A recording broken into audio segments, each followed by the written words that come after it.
So hi, everybody. I am Miranda Hess. I am the co-facilitator for the Lehigh Valley Supporting Families Collaborative. I'm from Lehigh County. We also have Desiree from Northampton County on. Desiree, you can go ahead and introduce yourself. Hi, Desiree Yeager. I am a program specialist with Northampton County Developmental Programs. Thanks. And we have a couple people that are going to be on our panel tonight to talk about some different topics in transition. And we have a mix of some family members and some professionals. So I'll call each of you out and kind of let you share your role in this, and then we'll jump right in. So Mimi, I'll have you go first. Hi, my name's Mimi Ludwig. I'm the parent of Stacy Ludwig, and she's now 32. Can't believe that. So we've been doing the waiver and transition now for about 11 years, and it's been through a lot of different things. So there you go. Thanks, Mimi. Kendall, do you want to go ahead and introduce yourself? Sure. Hi, my name is Kendall Mills. I am an educational consultant with the intermediate unit, Carbon Lehigh. My focus area is transition, so I work mostly with teachers, trying to get them to understand the importance of agencies and waivers and supports to inform the parents for IEP meetings and get them connected. Thank you for having me. Thanks. Danielle, do you want to introduce yourself? Hi, I'm Danielle Staley. I'm also a program specialist at Lehigh County Intellectual Disabilities. Thanks. And Karen, can you introduce yourself? Sure. My name's Karen Kent. My son Ian graduated from Emmaus High School in 2019. Now that sounds like a long time ago, but it doesn't feel like it was that long ago. So this transition period is one that was stressful, but there's so many good resources out there to lean upon. Miranda is like a number one on my list person for that. Um, there are certainly others that have helped us along the way, and my son Ian is employed at Weiss grocery store, and he works 5 days a week, and we're just so grateful for so many people that helped us to get there. So yeah, I'm glad to be here tonight. Awesome. Thank you so much. And we also have Kim, who I'm not going to call out because we didn't include her on the prep session, but she did say that she is happy to answer questions and also share some feedback as well. So I'm going to put you on the spot, Kim, if you want to introduce yourself. Hi, everybody. So I'm a parent of a son who graduated in 2020, right amidst all the COVID. So we've struggled with some things, but he chose the avenue of a day program, partial day program, and then we utilize agency with choice with 5 different staff members taking him out in the community, and it's worked pretty well for him. And he also volunteers rather than going the work route. He volunteers at the YMCA every week. He's done it for 4 years. Awesome. Thank you. Thank you. So some questions for Mimi. I'll start with you. What was your biggest surprise or challenge during the waiver enrollment process? Do you remember that? Yes, many years ago. A lot of the paperwork, was significant, but at that time, it would take 6 to 7 months to set things up. And at the time I was working, and yeah, so it just, the challenge was getting enrolled, getting started, picking agencies. I would think that other people, even today, have that challenge of just knowing what it is that you could ask for, how to ask for it, how to talk to a supports coordinator, and what questions to ask. That was it just takes a while to figure that out. Thanks. And Karen, do you have anything to add? Any surprises or challenges during the waiver enrollment process?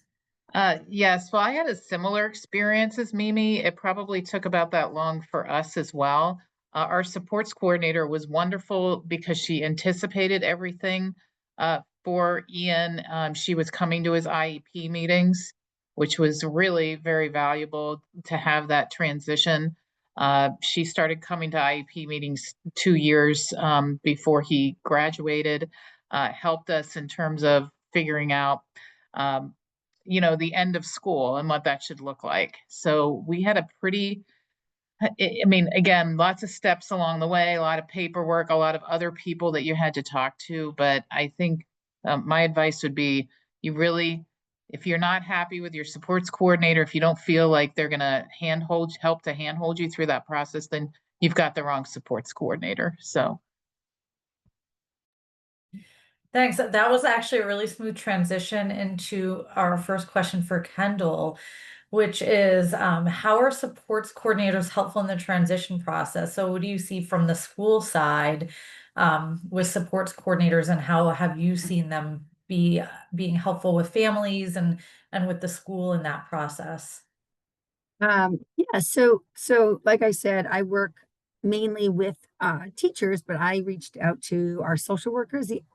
If your children go to or belong to any of our IU settings, there's a much easier transition, I think, with our social workers. We have a big connection with our social workers, working with Lehigh County ID, Carbon County ID, OVR, and getting that connection.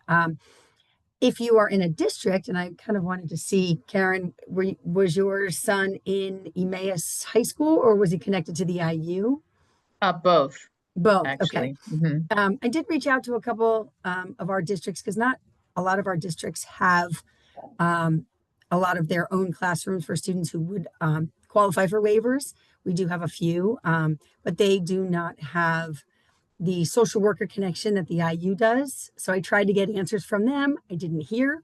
I do know from working with the teachers, Allentown is one of them I know who does not have, they have all of their own classrooms. The teachers are a little lost, unfortunately. The guidance counselors, really don't know. They don't really have a social worker that is connected.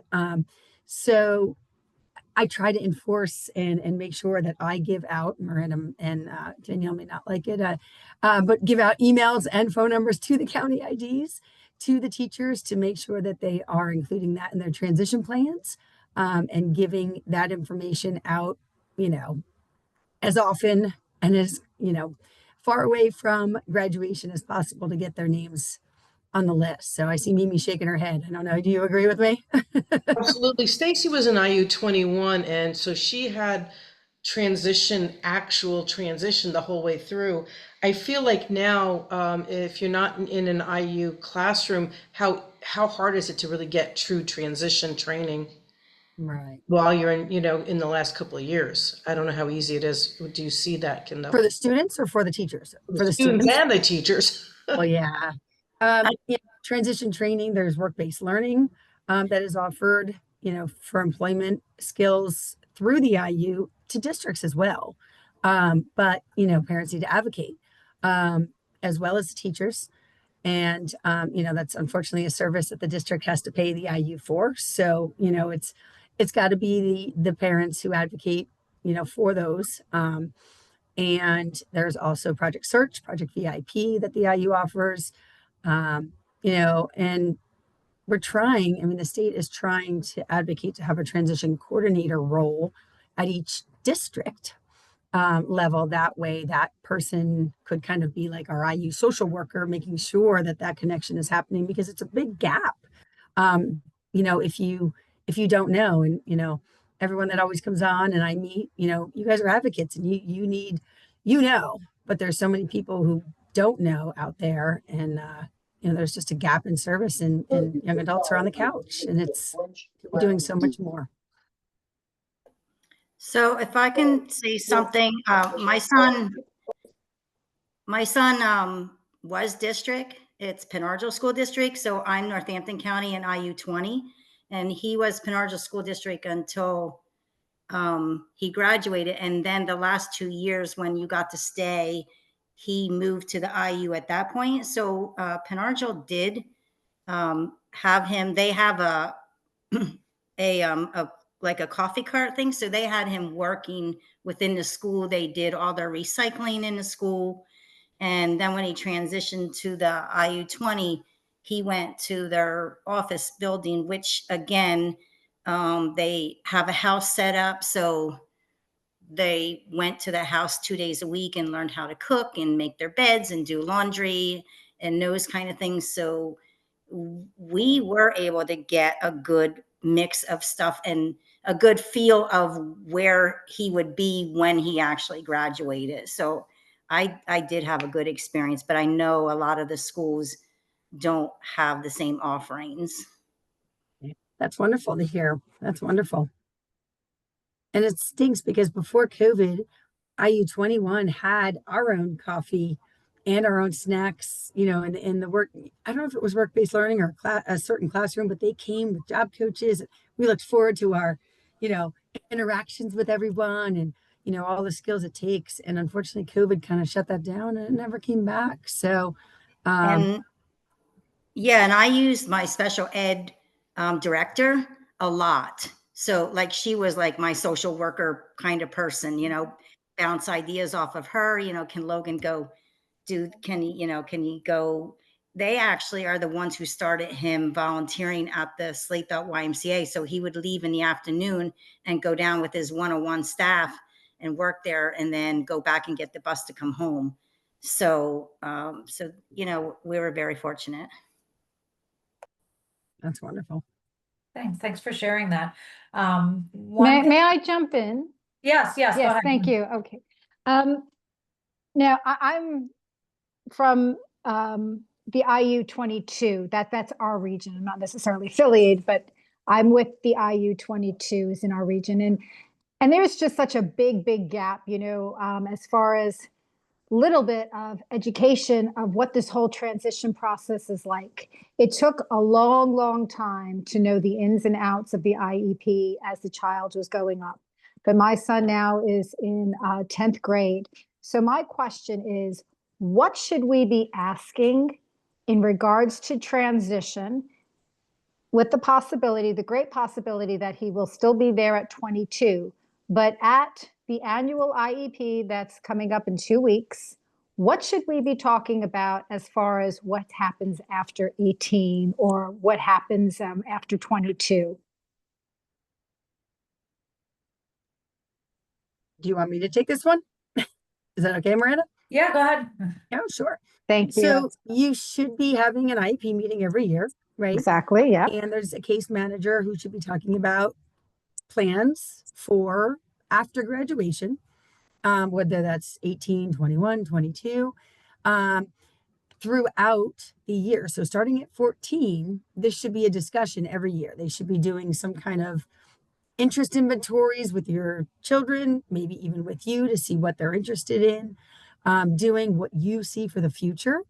Do you see them working full time? Do you see them needing some job coaching? Do you see them going to a day program? Do you see them living at home in a group home?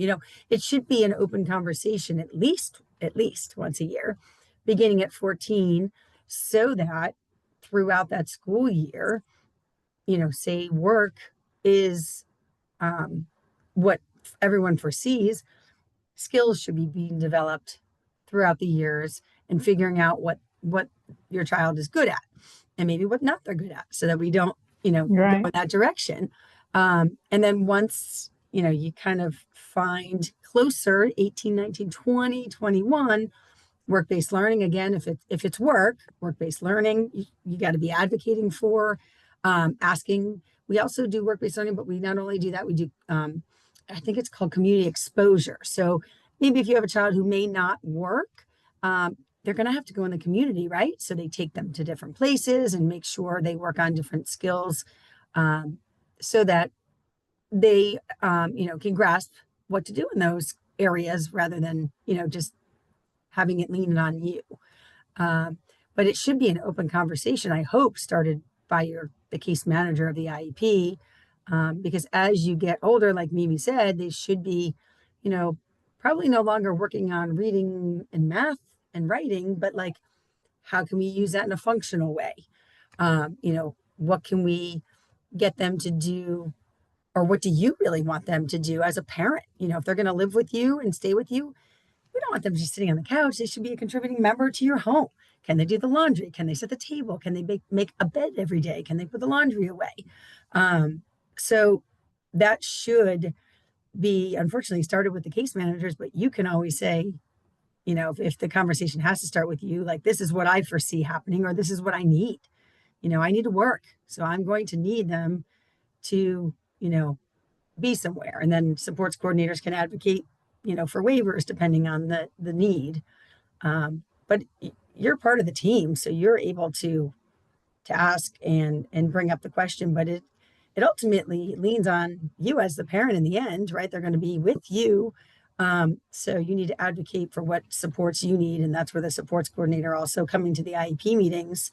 Exactly. We have her coming in. So we already have a supports coordinator. We got her about 2 years ago prior to age 14. So we did get the ball rolling a little fast, which was good.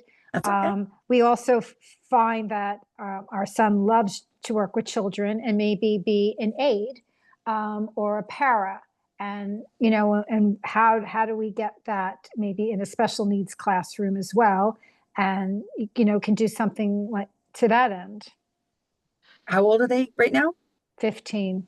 Oh, you got time. Good. Yes, I do. Yeah. So we do have 15. Yes, we were in it at 15 early, but I just wanted to make sure because again, this whole transition process is just still so new. It's very complex. All of these waivers, things that you have to think about, power of attorney, the money. As far as if you know, we didn't have a savings account for him because we knew very early on that he had special needs and we weren't sure about the money. So we just, you know, kept things separate. But yeah, I mean, it's a lot. It's a lot to dissect. And time Kendall, is moving fast. it is. Kendall, do you still have your transition documentation that you used to have? I didn't know if you still had that, if you could put it in the chat. Yeah. Do you want the Google Drive, the Well, boatload of information? Or do you want me to dilute it to what you're looking for? But whatever you think is right. I mean, I know there are transition checklists They're and out there. guidelines out there, so maybe whatever you think is appropriate for this group would be great. Yeah, I mean, for Dana, for your question, there's Thank the you. new Peel one that they have really takes it year by year. So I will put that in the chat box for you. It's a lot of pages, but I'll put the website because you can do it on your computer or you can print it out. But it's like I think 35 to 50 pages. But it talks about post-secondary, you know, Oh, training, wonderful. employment, independent living, and it has questions for every year. So I will put that in there. I think that'll be helpful. Thank you so much. Can I share something that I do for my transition meetings? It's something a little bit unique. My name is Kathy. I have a 15-year-old or 16-year-old daughter now. I've attended a couple of your meetings, Kendall. I've been very impressed with the way your speakers and it's been really, really great. I really enjoy those meetings. I wish you had more of them. I know. Thank you. But one thing that I do is I have a separate document and I list all of our goals for my daughter. My daughter has intellectual disability. She has, you know, but she's come a long way. She's starting to be more verbal. And one of the things I do is I work backwards with an IEP goals.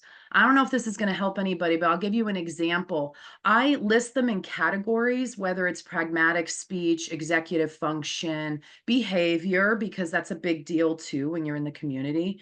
But I have all these different goals. I have close to almost 14. But anyway, but one of the things I do is at the very top, I have her IEP goal, but above that, I have a lifetime goal. So for executive function, she's been working with schedules. So what I do is I would like her to start managing her own schedule, you know, whether that's reading a clock and then knowing where she has to be, having a simple calendar in front of her. And so what I do is underneath the goal, I have the ultimate goal, the lifetime goal. Then I have the IEP goal. So the lifetime goal is in red because that's what I'm shooting for. And I shoot for the stars. Probably not going to happen, but I'm still going to shoot for it anyway. And then underneath that, I put her progress underneath that. So this is where she's at. And I have her baseline to the very right. So I start out with a category, then there's the goals, and listing under it is her progress. And then over here, I've got her baseline so I can easily see that. it's a document I created. It's just real simple Word document that's, but I find that when you take something like that, when you take like a real life situation, like, okay, she's going to manage her own schedule independently. That's what I'm shooting for. Then I know that each goal really does support a real lifetime, I don't know, what do you want to say, like task or something that she's going to need to do. And she's made a lot of progress with this. She's almost independent with it. So she looks at her clock. This is what it looks like. She looks at her clock. She says what time it is. It's a digital clock, but she can read analog. It's just harder. So to make it simple, we do digital. And then she, you know, they ask her, well, what do you have next? And she looks at her calendar and she says, English. Okay. So now we go do that. And so it's very simple, but that's just an example that might help somebody really, really frame what the future is and do those goals really support what we're aiming for. So I don't know if that helps anybody, but that's what I do. Can you still hear me or no? Yes. Yes, you can. Okay, Catherine, thank you so much, because executive function is huge. It's huge in our world. And I think this is an excellent IEP goal going into the future, because it's my son, unfortunately, is heavily prompt driven, to the point where, not exactly spoon fed, but pretty much you are always redirecting and reminding and this and that. And I think as a life skill, you have to be able to manage. So whether it's a portion of it, and the analog is difficult, elapsed time is difficult, but perhaps the digital would be, same thing with money matters. And then, you always worry, how is that going to work? And my husband's always like, cash is going to go away very, very soon, and you were going to just use like this card. And if they have like some type of card that they can go to the store and not worry about, if getting the proper change back, that it is somewhat secure too, because you can always dispute charges later as well if somebody oversees. But the thing is, sometimes like we rely on these things, but then what happens when like the machine is down, and then you have these band-aids, which they are, but they don't truly fix the ingrained problem, which is the way to manage money, the way to manage a clock, or all of that.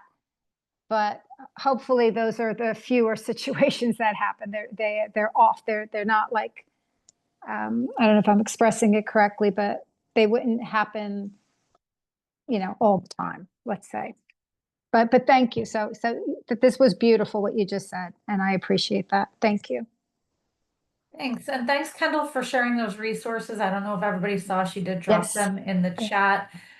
So those resources are there for anybody to use. I also want to go back to one thing that Dana said that kind of ties into stuff that Mimi and Karen were both talking about, which is the paperwork. And Dana, you had said something about the money, and this is something that I think a lot of families don't know. But definitely have a separate bank account for your loved one. That's really, really important. I know a lot of families, when their loved one, if they start getting SSI or something like that, they'll just have it deposited into the parent's bank account. That becomes a really big issue when you're talking about waiver enrollment, having that money commingled with the parent's money. Because then what happens when everything goes through the county assistance office to determine financial eligibility. And I'm just going to back up a little bit on this. So for those of you who don't know, the county administrative entity determines functional eligibility for a waiver. So basically the county says, yes, you have the disability that meets the criteria for this specific waiver. But the county assistance office, the people who give you medical assistance and SNAP and all those benefits, they determine financial eligibility for a waiver. So it's two separate offices determining two separate types of eligibility for the waivers. And the county assistance office will take a deep dive into the individual's finances and their resources. And they really want to see the individual's finances and resources, not the parents. So the thing that you run into then is sometimes people are determined to be not financially eligible because their money is commingled in an account with their parents' money. So then it looks like the individual has a bunch of money and it's really not their money, it's the parents' money. So the best thing to do is, very early on, get a separate account, and it can be a custodial account where it's that person's name, in the care of the parent or whoever the rep payee is.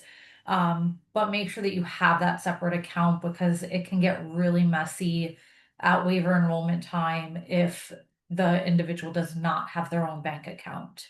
So I just wanted to throw that out there, especially for you guys whose loved ones are still young and might not be getting benefits yet.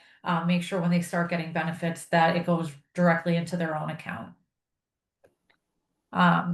If I could add to that, Yeah. Miranda, also, it's good to have a separate bank account. Like I'm guardian of my son and I'm guardian of his estate and I have to file a report every year, Mhm. his income and his expenses. And it's just so much easier when I go one place and everything's right there.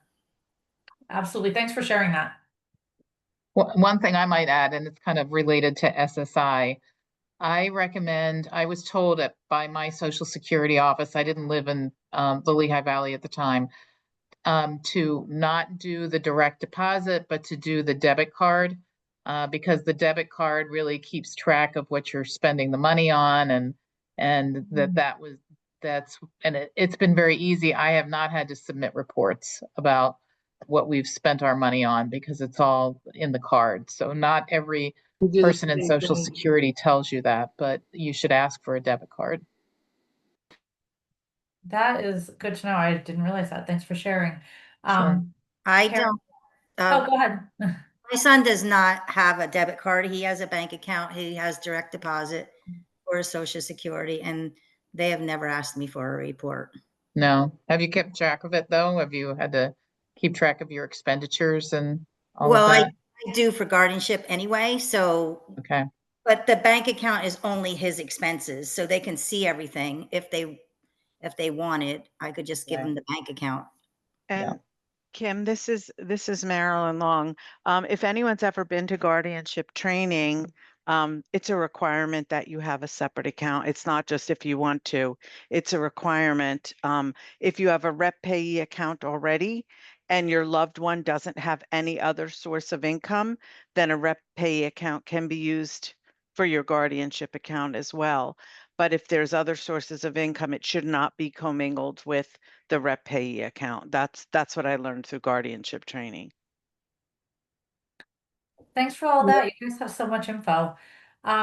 Karen, my next question is for you, because you said that Ian works, right? So I'm Yes. wondering, what was your experience transitioning services from OVR to then the ODP waiver funded employment services? Oh, that's a great question. Ian, he he went through at the time, he had turned 21 before this, literally days before school started, which at that time, before COVID and the changes, meant he didn't have a whole year of school. He finished when he was 21, and on his last day of ESY, extended school year, he was doing work-based learning, and they offered him his job, which was best day ever. And OVR stayed with us. I think it was maybe like probably 6 months into his transition of working. And then at that point, Ian's waiver came in and we were able to make that transition. But there was a period of time while we were waiting for the waiver to come in. So OVR stayed with us until that happened.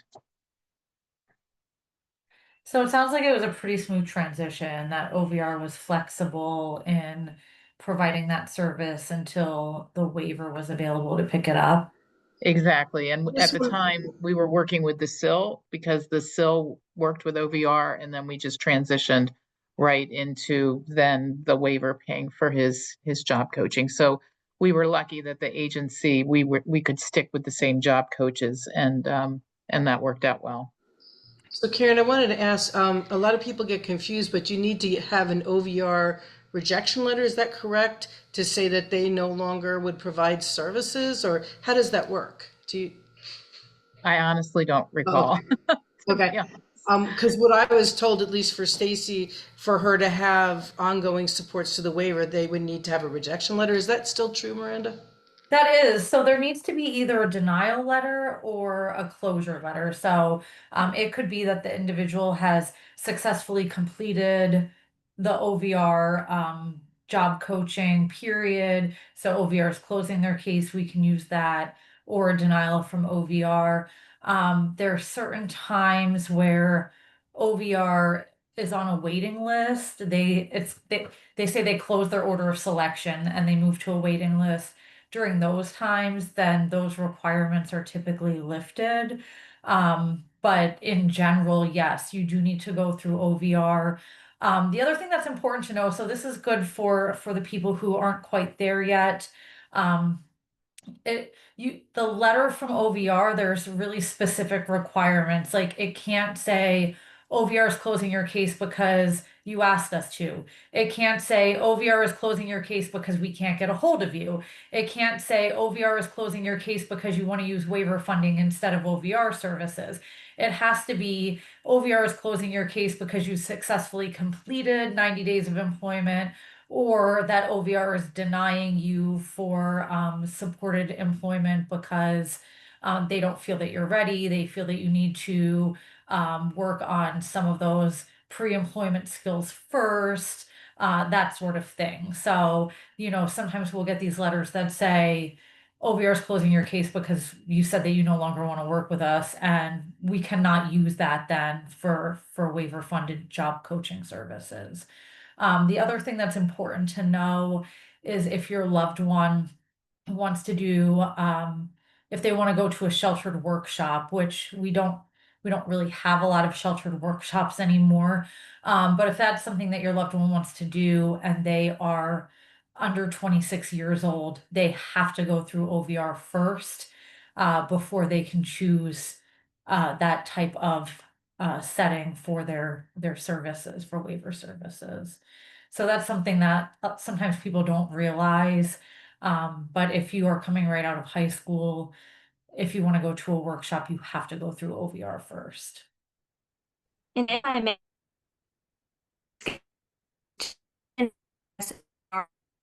having the supports coordinator. So I think some folks get confused in thinking that that's how you have to access it. It doesn't, you don't have to. OVR is separate from ODP. So that is certainly something that you can be doing both things concurrently. You can be trying to open up a case for OVR while also attempting to register through the Office of Developmental Programs. Yeah, thanks. Thanks for pointing that out. Um, And I just, for anybody here who has a waiver, because I think that was a good point to bring up, Mimi, about some of those kind of requirements before you get certain services authorized in your waiver. Have you found any other situations where maybe you were surprised or there was some extra steps that you had to do before you were able to access certain services?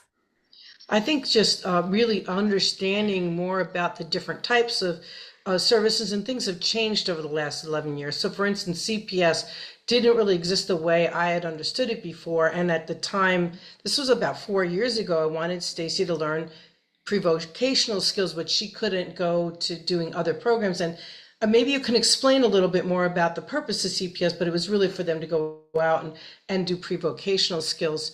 Of course, she doesn't want to do that now. But anyway, maybe you can explain more about it. So really understanding the purpose of various different programs, it took me a while. So just maybe you could explain. Yeah, so you're right. There's a lot of different services, and the service definitions sometimes kind of change or morph over time. So it can be really difficult to understand all the things that are offered. So, I mean, to talk a little bit specifically about CPS, so that's community participation support, and the goal is really to help prepare people for competitive integrated employment. So working on some of those pre-employment skills, a lot of the soft skills, social skills, those types of things. They'll work a lot on volunteering to help build stamina and some of those job-related skills. and also just to become part of their community. So going out and maybe going to joining some clubs or doing the same types of activities every week where you're seeing the same people, maybe going to the gym or, going places where you're going to build relationships in your community and really be part of your community. So that's really the purpose of CPS. But really your best bet, if you want to know what services there are offered, is to talk to your supports coordinator. We always encourage families, don't ask about services. Tell your supports coordinator, this is what I see my loved one doing. This is the kind of programming we're looking for. This is what Stacy wants to do all day. And then have the supports coordinator try to figure out how that kind of fits into the service definitions. Because, sometimes it seems like supports coordinators will give families a menu and say, here, pick what you want. And it should really be based on what the individual wants to achieve throughout their day, and we should be building those services around their needs.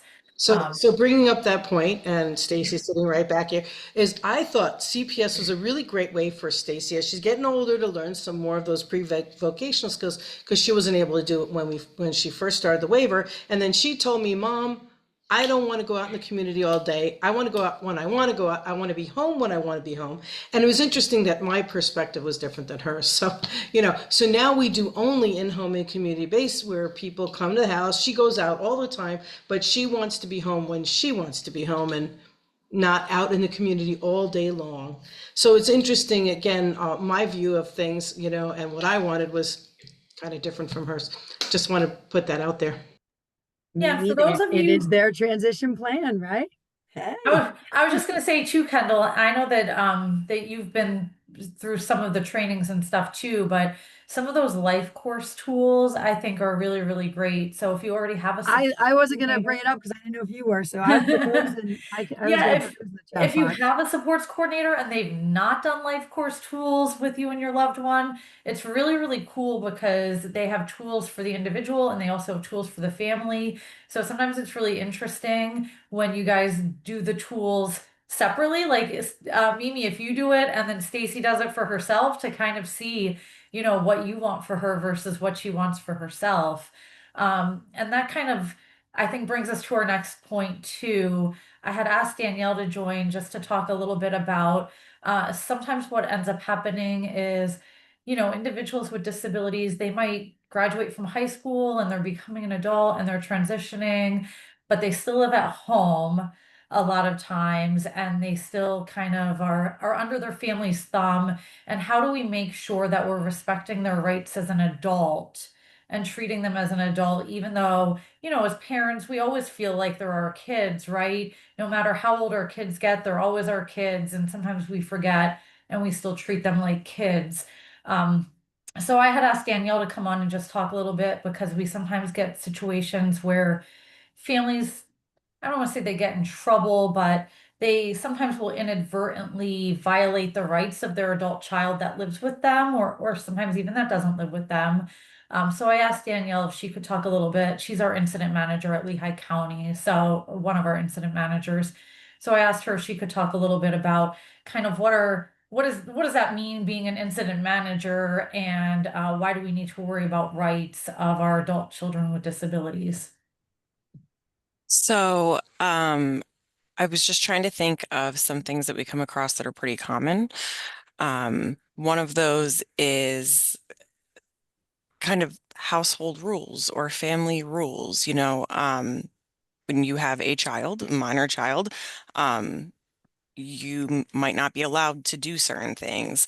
And sometimes parents forget that their child is now 18 or 21, and you can't prevent them from doing things. Something that comes up a lot are things like revolving around, I would say, like food. Um, so, no, you're not allowed to have that. Um, we can't do um so something like if you have someone who's diabetic and they're like, I want ice cream for dinner, you can't just really say no the way that you used to. It has to be more of like, hey, how about we eat dinner first and then we have ice cream? So there are ways, a lot of it comes down to wording and the way that you talk about things. So if you just say, no, you're not allowed to have that, that could potentially be a rights violation. But if you are like, hey, we're trying to make good choices, everybody else is going to eat dinner. Why don't we eat dinner and then see if we have room for ice cream? Things like that, can make a huge difference in whether or not something would be considered to be a rights violation. Um, Something else that comes up is not allowing like things that they're doing on like their cell phones or their tablets. You can't put like parental controls on a tablet or a computer unless if your child wants to for some reason. Sometimes they do. Like sometimes they're like, hey, you know what? I might spend entirely too much time on Facebook. Let's put like a 3 hour limit on it, and they're in agreement with it. That's fine. Um, but you can't like not allow them to do things. Um, Something else that has come up a couple times is like tracking. I know a lot of us, even, just adults, like maybe with your spouse or whoever, you might have the Life 360 or share your location on your iPhones. And we do these things and we don't even think about it. And if you and your child want to do that and they're in agreement with that, that's great. But you can't be doing things like hiding air tags in their shoes, and tracking them without their knowledge. So those are just some things that come up sometimes. If Miranda or Desiree, if you guys have any other examples of common issues that come up. I think what's important to remember is that, sometimes families do these things because they want to keep their loved one safe. And there's a fine balance between safety and right. So if you're ever not sure, definitely I would say talk to your supports coordinator. One of the big things, and this doesn't happen often, but when it does happen, it's a really, really, really big deal, is door locks, where we'll have families that want to put locks, whether it's on the individual's bedroom door to keep them in their bedroom at night, or even just, deadbolts that the individual can't independently open on their exterior doors, just so that the person can't get out if there's an elopement risk. The reason that that's such a big problem is, families think that they're keeping their loved ones safe by keeping them in the house or in their bedroom or whatever, and they're not eloping. But it's a huge fire safety risk too. So I think a lot of families don't consider that. So it's not only a rights violation, but it's also a safety issue. So that's one that we definitely have to, if we find out about it, have to work with families on how do we keep your loved one safe? How do we keep them from eloping? If they do elope, how do we make sure that we're able to like find them quickly and get them back in the house or that sort of thing, but also, ensuring that their rights are being maintained and also that we're not putting them at a greater risk, because for emergency responders or whatever the case may be. Danielle did talk about tracking and again, there's definitely some creative ways that, you can use tracking. Typically for adults, if they're in agreement, it's fine. I mean, my husband and I both have Life 360 on our phone, so I can literally track him all the time. But he agreed to it, right? He's consented. He knows I track him. I don't really, it's really, we use it for our daughter, but we all track each other and we all know that we track each other. Our daughter creeps on us all the time and we know it. So it's totally fine if everybody is in agreement. I think the issue that we run into is sometimes families do it and it's kind of a secret thing. Like Danielle said, they'll pop an air tag in their loved one's shoe, and that is a rights violation. So that is something that then we have to talk to families about. The other thing that I think is a surprise during the transition time is we often see token economies used in school settings. And that's something that, like in the adult world, we can't use a token economy. And I don't know if everybody is familiar with that terminology, token economy. Do you guys know what that means? Kendall, No, please explain. Kendall, do you see a lot of token economies used in the In school school, program? in school, Yeah. yes. Yeah, do you want to just give a little overview on what a token economy is? Yeah, sure. I think if we're talking about the same thing, it's kind of like a reward system, based on the student's preferences. I mean, some classrooms use it as like a whole classroom reward. The kids are working towards filling a jar to, I don't know, say get extra recess or iPad time. I don't know. But then, kind of like a behavior chart. Um, Kids can have individual ones as well, working on staying in your seat, staying, certain skills that they may be trying to, or behaviors that they may be trying to reinforce in a positive way where they gain, something. Um, so, up to 18, I guess, or 20, I don't know if legally 18, I don't know. I'm not going to go there. I was gonna say, I guess in the school system, it's pretty much School system allowed up versus until the home. person leaves Yes. school. But Danielle, what's the problem with the token economy within the ODP system? So sometimes what we see is that we've been going to school for, however long, and that this is the token economy is like the way that we are used to like managing behaviors and things.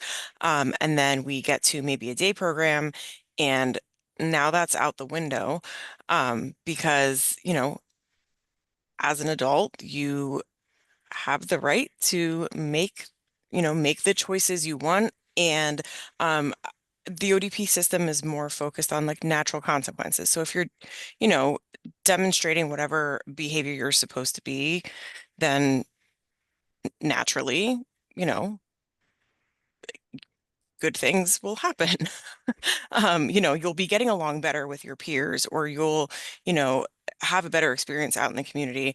Um, And there also can't be any kind of like punishment either. So it's just kind of like natural consequences. Like if you are out in the community and you're being a good citizen and you're doing the things that you need to do, everything is fine. And then if you're not, you might be asked to leave somewhere, or things like that could come up. But a lot of times we'll see families that are like, oh, well, in order to get my child to do this, you just have to, give them they get a Reese's peanut butter cup if they behave all day. Like, and we can't do that. Um, so that can be a challenge for families to get used to and wrap their heads around as well. Yeah, and also I think the biggest issue is if Johnny doesn't do it and wants a Reese's peanut butter cup anyway, Yes. if we don't give it to him, then it ends up being a rights violation. So Yes. because Johnny as an adult can have a Reese's peanut butter cup anytime he wants one, whether he does the good thing or not. So those are a lot of issues I think that we see coming up that parents are surprised about. We learned about a situation recently where an individual's dad is actually his paid staff, and the individual had no idea that dad was a paid staff. He thought that when dad helped him out, he was just being dad. And this is an individual who absolutely understands what it means to be a paid staff. So we had to kind of have some serious conversations about the individual's right to know who is working with him and when they're working with him, and that sort of thing. But I think those, again, are just some things that families are sometimes surprised that they don't realize that their loved one kind of has those rights to know that information, or has the rights to kind of make the choices that they want to make about those sorts of things. So that was sort of heavy at the end, so I apologize for that. Um, but I know that we have just a couple minutes left, so I wanna to circle back and see if anybody has any questions about whether what we just talked about with the individual's rights or any of the other stuff. I wanted to just say one thing that was super helpful for us.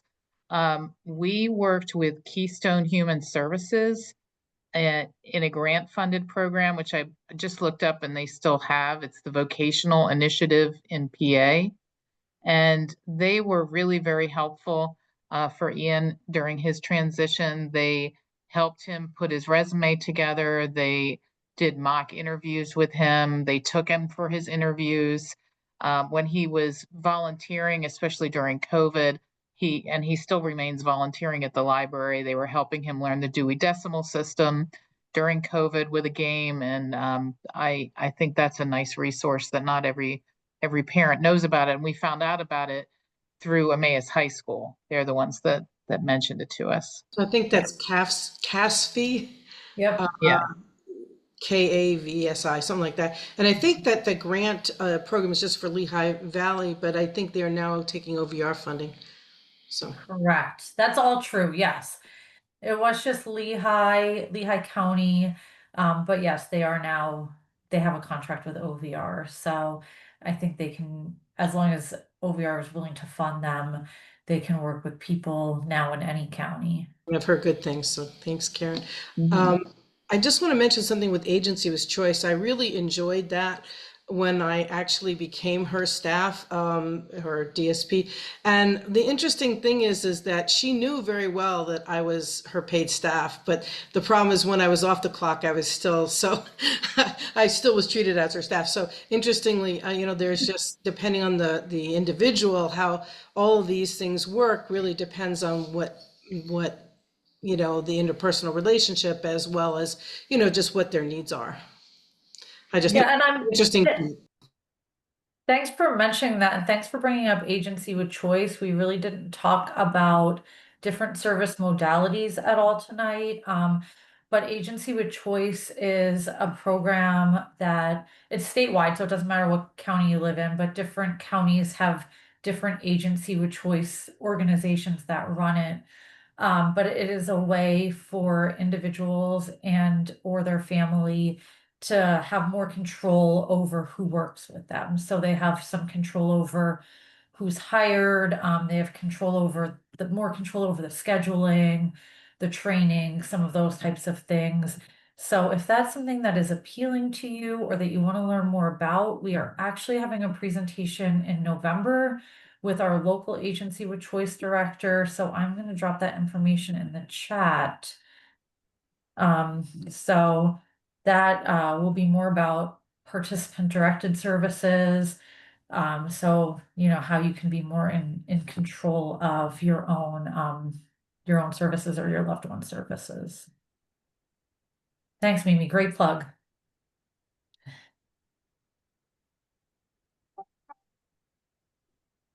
Can I say one more thing before we leave? Yes.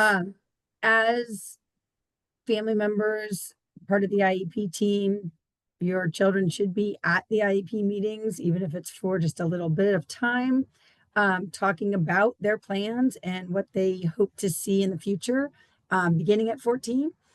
And as you age to your last 2-3 years of school, advocating for those IEP goals to transition into transition goals, whether it's, doing something in the house, like making a bed. We want I think as a parent, sometimes we do too much protection of our own children with disabilities because we want to protect them.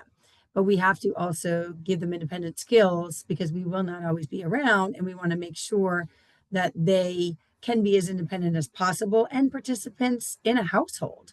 Or in a volunteer spot or a job or wherever. So you can advocate for goals to become more transition related as they exit 12th grade ish, go 12 plus, etc. And they can be anything in your household that we can practice in school so that you know they can do it at home for you. Take it off your plate, and give them something to do every day.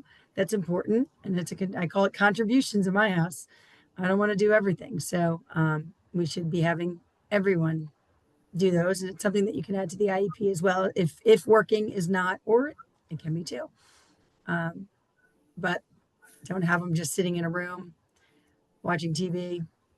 They need to And be. I'm so glad you say that, Kendall, because I agree 100% when parents come to me and they're like, oh, we don't have to worry about that yet. We're going to figure it out for the next year or two, see what he's doing at home. I always say to them, don't think out 1 year or 2 years, think out 10 years. Mhm. Because 10 years from now is when you're not going to be able to do the things you're doing with them now, you need to plan ahead. I tell them that. Beginning with the end in mind. That's like my first Yeah. slide on IEPs.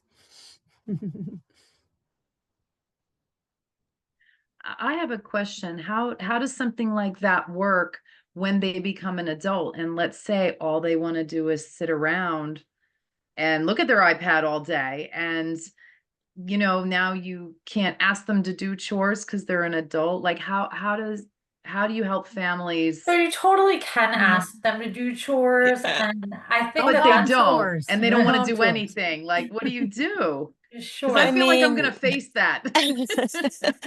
that's definitely tricky. It's definitely a tricky situation. And I think, again, it's something that comes down a lot to the way that you're handling it and like the wording. So, yeah, they have a right to sit on the couch and eat junk food all day. Um, but that's not maybe how your house runs. And hey, this is, everybody in the house has to contribute in some way. We clean up after ourselves. We do whatever it is. And just reinforcing that and encouraging that. And it's okay to have, you know, rules and expectations for the people that live in your home. But it can't be like, that they are doing everything and you're just constantly I don't know, demanding, like they're like your personal cleaning lady, and you just are ordering them around. It can't be that, but it can be like, hey, you need to keep your bedroom maybe not as clean as I want it, but like we can't have food containers in here. It needs to be reasonably clean, if you want to live here. And again, that's expectations you want to start Yeah. asking for now. Call them contributions. My whole household, we all have contributions. Some of us work and have money. We contribute with money. Some of us do dishes. Some of us do the outside yard work. And if you start instilling it as a contribution, eventually when they're an adult and if they are not working, hey, your job, your contribution is whatever jobs in the house that they have become good at because you've had them do it for years and years, then that's their contribution. And I choose the ones that I don't like to do so that they are always done. I don't know if that's against rights violation. I apologize if it is, but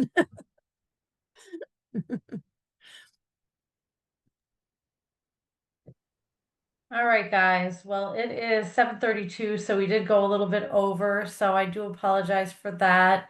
But we had a lot of good conversation today. I'm gonna stop the recording